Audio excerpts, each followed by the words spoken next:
Today's topic on adrenergic agonists.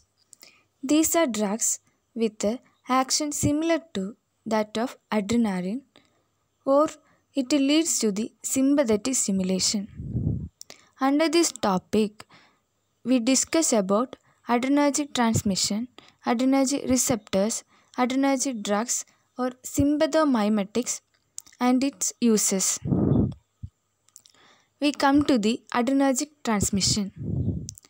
Adrenergic, more precisely noradrenergic transmission, restricted to sympathetic division of autonomic nervous system. We know in our body there is autonomic nervous system. It is divided into sympathetic system and parasympathetic system. Adrenergic transmission is restricted to sympathetic division of ANS. That means in adrenergic there is transmission of adrenaline, noradrenaline, dopamine. Their transmission is restricted to sympathetic system. Then we can discuss about these catecholamines. That is, first one is adrenaline. It is secreted by adrenal medulla and it acts on many organs. Second one is noradrenaline. It is secreted inside the vesicles of adrenergic neurons and acts as transmitter at a postganglionic sympathetic site. Except sweat gland, hair follicle and some vasodilator fibers. The third one is dopamine. It is formed inside the adrenergic neuronal cytoplasm and acts as major transmitters in basic ganglia, limbic system, anterior pituitary and chemoreceptor trigger zone in medulla. These three are together known as catecholamines. Then come to the synthesis of catecholamines. The amino acid phenylalanine converted to tyrosine by the enzyme tyrosine hydroxylase in liver. From the tyrosine, DOPA is formed by the enzyme tyrosine hydroxylase, and from the DOPA, dopamine is formed by the enzyme DOPA decarboxylase and it occurs in adrenergic neuronal cytoplasm. The DOPA converted to noradrenaline by dopamine beta hydroxylase enzyme inside the adrenergic neuronal vesicles. The noradrenaline converted to adrenaline by N-methyltransferase enzyme in adrenal medullary cells. So, there is adrenaline synthesis only occur in the adrenergic neurons in adrenal medulla, and the synthesis of dopamine and noradrenaline occurs adrenergic neurons in our body. Also, the synthesis of adrenaline needs more amount of glucocorticoids. Then come to the storage of catecholamines.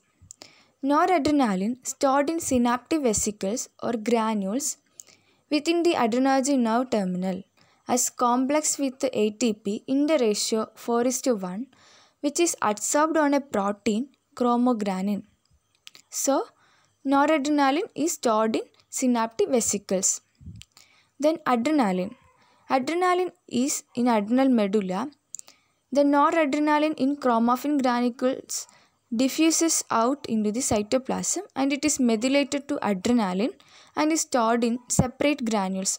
Also, adrenaline stored in granules. DOPA, as we seen in synthesis, it is present in the cytoplasm of the adrenergic neuron. Then come to the release of catecholamines. The release of catecholamines occurs through exocytosis from these vesicles and all the contents of this vesicle is poured out into the synapse. So, this release of catecholamines occurs to the synapse. This release is inhibited by some co-transmitters such as BY2 of neuropeptide Y and inactive peptide of ATP. It is induced by indirectly acting sympathetic mimetic amine such as thyramine with the help of norepinephrine transporter. It will be discussed later. Then come to the uptake of catecholamines. As we said earlier, the released catecholamines into the synapse, some of them is going to the postsynaptic membrane and bind to the alpha and beta receptors, and others are reuptake or there is uptake to the other tissue also. It helps to the maintaining of the amount of catecholamines in the neural system. The first one is reuptake into the neurons. It is mainly by two mechanisms. First one is axonal uptake. The second one is vesicular uptake. The axonal uptake is occur. That is the uptake of neurotransmitters, mainly the adrenaline, into the cytoplasm of the neuron with the help of norepinephrine transporter. It is a sodium coupled mechanism. Adrenaline is more reuptake through this mechanism than noradrenaline. It is important for the terminating post-junctional action of noradrenaline. That is, as I said in the release, the indirectly acting sympathomimetic such as thyramine replace the noradrenaline from its binding site in the postsynaptic membrane, and it is reuptake by this norepinephrine transporter into the cytoplasm of the axon. So there is decrease the amount of noradrenaline into the receptors, and it leads to the increase the release of the catecholamines. And this process is inhibited by cocaine and desipyramine, that we can see in the first picture. In the axon terminal from the vesicle, noradrenaline is released. It is released into the synapse, and it going to bind to the alpha and beta receptors, but through norepinephrine transporter it is going inside the axonal cytoplasm. It is inhibited by cocaine and desipyramine. The second mechanism is vesicular uptake, and through this uptake from the cytoplasm into the vesicle, that is the noradrenaline is uptake from the cytoplasm into the vesicle with the help of vesicular monoamine transporter 2. That is also we can see in the picture. From the axonal cytoplasm, noradrenaline is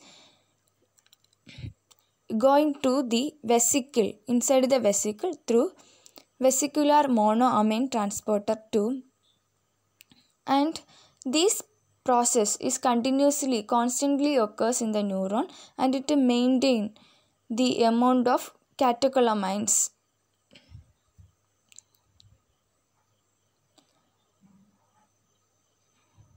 Also through this process there is the dopamine can also enter into the vesicle. This process is inhibited by reserpine. It leads to the depletion of catecholamines. And the third method, that is extraneuronal uptake, that is shown in the second one. The uptake of neurotransmitters into the cells of other tissue with the help of two transporters. That is as shown in the figure. The first one is extraneuronal amine transporter. The second one is organic cation transporter. It is 1, 2, 3 are there. Through this mechanism, adrenaline is more uptake than noradrenaline, and it is not sodium dependent, so it is not inhibited by cocaine, but it is inhibited by corticosterone. That's about the uptake of catecholamines. Then come to the metabolism of the catecholamines. The catecholamines, as shown in the figure, adrenaline and noradrenaline, it is acted by monoamine oxidase enzyme, and it occurs in the axonal cytoplasm, and it is diffused into the circulation, and it act upon by the catechol or methyltransferase enzyme, also by aldehyde reductase, aldehyde dehydrogenase, alcohol dehydrogenase. They are converted to 3-methoxy-4-hydroxy mandelic acid, that is our vanillin mandelic acid, normetanephrine and metanephrine. Also some other products, that is MOPEG, that is 3-methoxy-4-hydroxy-phenyl glycol. Also DOMA, 3,4-dihydroxy mandelic acid. So these are the metabolic product or product of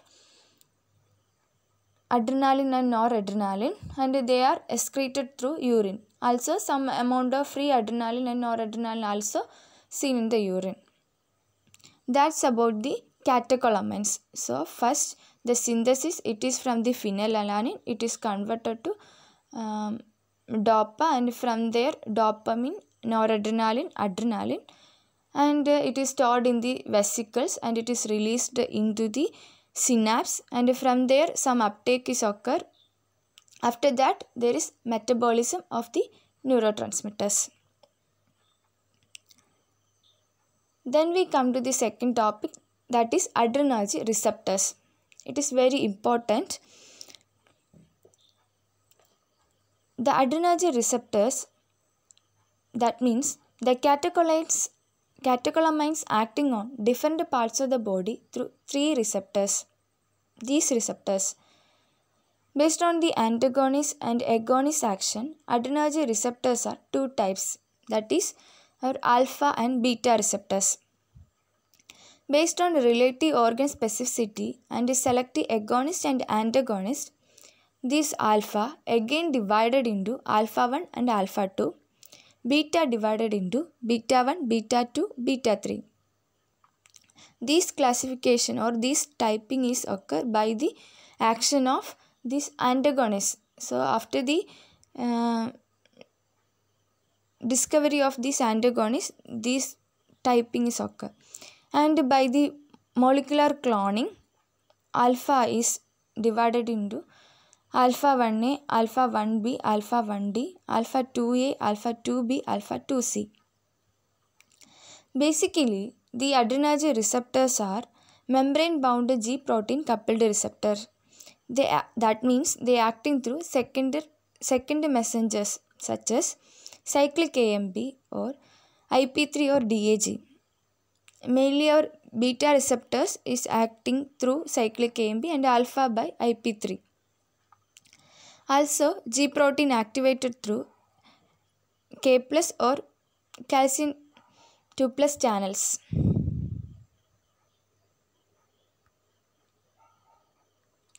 Then come to the site of adrenergic receptors. It is also very important. There is 5 receptors, alpha 1, alpha 2, beta 1, beta 2, beta 3. And the sites are, alpha 1 is seen in heart, blood vessels, radial muscles of eye, GIT, bronchial mucosa, trigone of urinary bladder, uterus, skeletal muscles and liver. Alpha 2 mainly seen in blood vessels and in bronchial mucosa, corneal epithelium, gut, CNS and beta cells of pancreas. Beta 1 seen in heart, JG cells in kidney and adipocytes. Beta 2 is seen in blood vessels, bronchus, corneal epithelium, gut, detrussus muscles of urinary bladder, uterus, skeletal muscle, liver alpha and beta cells of pancreas and adipocytes. Beta 3 is mainly seen on adipose tissue. So we can easily tell in heart there is alpha 1 and beta 1 receptors are there. Also in blood vessels there is alpha 1, alpha 2 and beta 2 receptors present. In urinary bladder there is alpha 1 and beta 2 receptors are there. In uterus also alpha 1 and beta 2 receptors. In pancreas there is alpha 2 and beta 2 receptors. And the JG cells in kidney, that is there beta 1 is mainly seen. Also one more thing, these beta 1, beta 2 and beta 3, both the three betas are present on adipose tissues, mainly present in adipose tissue also. Then come to the action of these catecholamines into these receptors. That is a generalized form. That is, first one is adrenaline. Adrenaline act on all the receptors. That is alpha 1, alpha 2, beta 1, beta 2 and weak beta 3 action. The second one is noradrenaline. It is act on alpha 1, alpha 2, beta 1, beta 3, but it not have beta 2 action. It do not act on beta 2. And the other one is isoprenaline. It is a direct sympathomimetic. It acts on beta 1, beta 2, beta 3. It has no alpha action. Then come to some of the functions of alpha 1 and alpha 2. Alpha 1, that is from this side these functions are summarized. This alpha 1, by the stimulation of alpha 1 these effects are occur. That is contraction of smooth muscles, vasoconstriction, secretions in the glands, relaxation of gut, glycogenolysis in the liver, also arrhythmia, in high dose arrhythmia in the heart. Also in alpha 2 there is inhibition of transmitter release, vasoconstriction, decreased central sympathetic flow, decreased insulin release and platelet aggregation. Then we come to the action of these neurotransmitters on different organs by these receptors. How it is occur? First one, our heart. As I said earlier, heart have alpha 1 and beta 1 receptor. Mainly the beta 1 receptor is acting, but this alpha 1, stimulation of alpha 1 finally leads to arrhythmia. How it is occur? The mechanism by which phosphorylation of troponin is occur due to this action of stimulation of alpha 1, and it leads to the increasing Ca2 plus in the myofilaments, also rapid sequestration of Ca2 plus in sarcoplasmic reticulum. It leads to the rapid contraction and relaxation of heart muscle and rapid increase in BP. Also it leads to the arrhythmia. Then come to the how adrenaline is acting. Adrenaline acting mainly on beta 1 and increase the depolarization of SA node, AV node and Purkinje fibers, and it increase the heart rate, force of contraction, cardiac output and oxygen consumption, also increase the conduction velocity. So mainly beta 1 acting on heart, and through beta 1 the major functions of the heart is increased. Noradrenaline administered as IV and BP rise markedly. After that there is a reflex bradycardia due to stimulation of vagus. Then come to the blood vessels. Blood vessels have alpha 1, alpha 2 and beta 2. alpha 1 and alpha 2, that is the alpha leads produce vasoconstriction and beta leads to vasodilatation.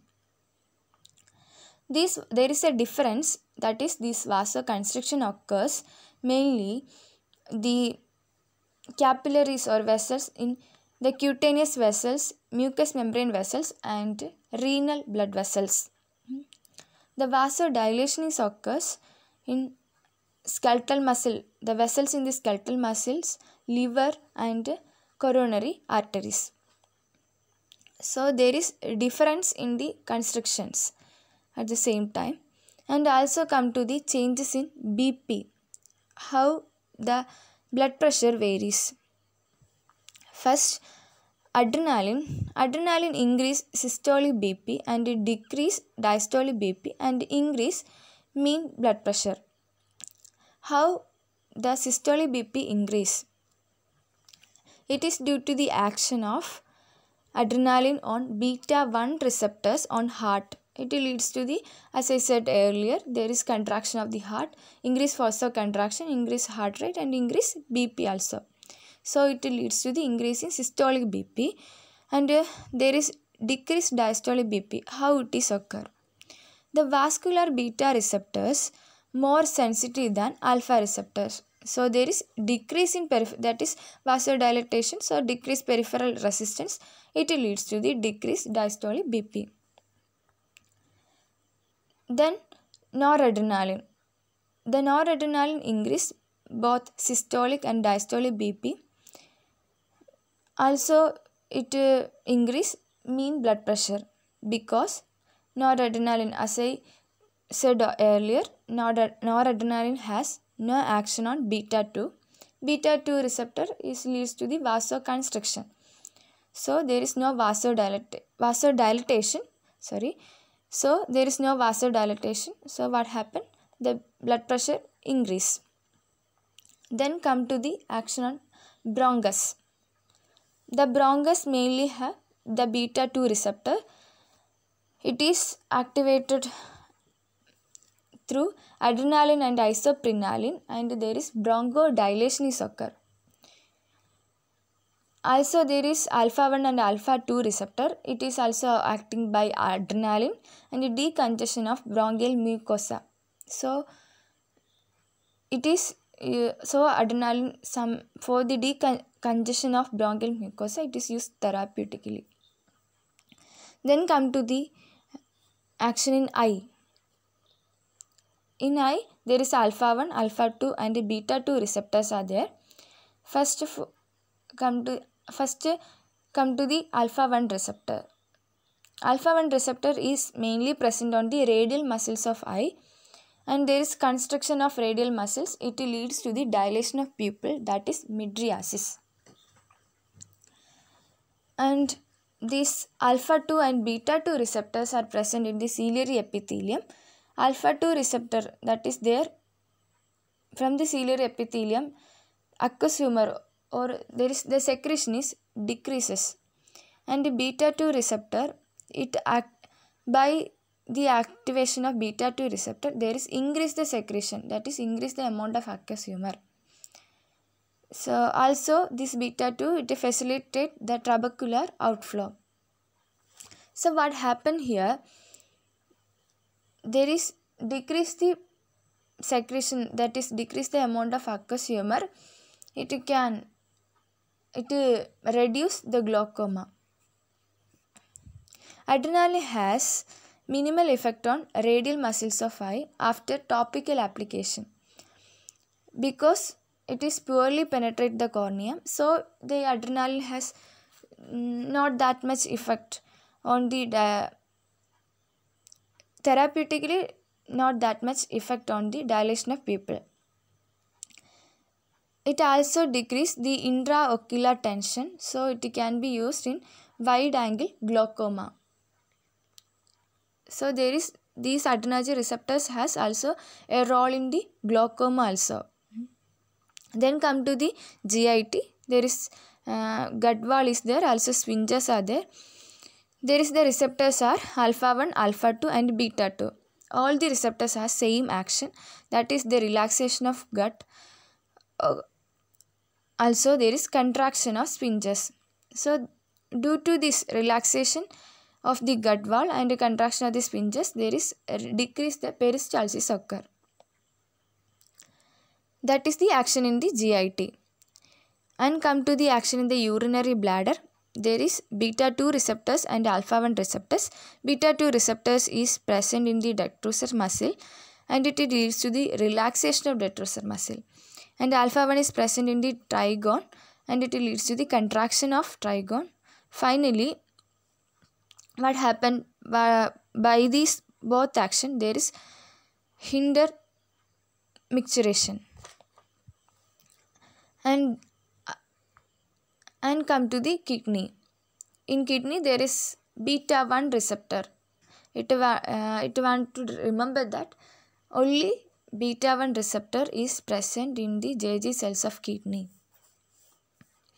And it leads to the release of or secretion of renin. And then come to the uterus. In uterus there is alpha 1 receptor and beta 2 receptor. Alpha 1 receptor leads to the contraction of uterus during gestation and beta 2 leads to the relaxation of the uterus at the time of pregnancy. These both action can be done by adrenaline. So it is used as therapeutically. And then come to the skeletal muscle.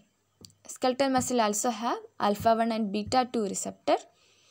And in alpha 1, adrenaline and other agonists cause contraction of skeletal muscles by increasing release of acetylcholine in neuromuscular junction. So we know the mainly muscle contraction is occur by the acetylcholine release and acetylcholine action. So there is by this adrenaline there is increasing release of acetylcholine in neuromuscular junction and by this contraction is occur. And beta 2 it is activated through it also leads to the contraction, increase the contraction of the skeletal muscle and it is directly acting on the fibers. How it is acting? That is the fibers that is in slowly contracting red fibers. It abbreviates the active state and it develop less tension.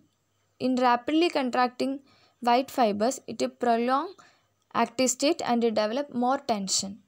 That is the difference of action in red fibers and white fibers. Increasing beta stimulation leads to tremor also. Also by the action of sympathomimetics, glycogenolysis in skeletal muscle also occur. It leads to the hyperglycemia. So in skeletal muscle there is contraction, also glycogenolysis. Then come to the CNS. There is action mainly in the brainstem, that is in medulla, alpha 2 in medulla.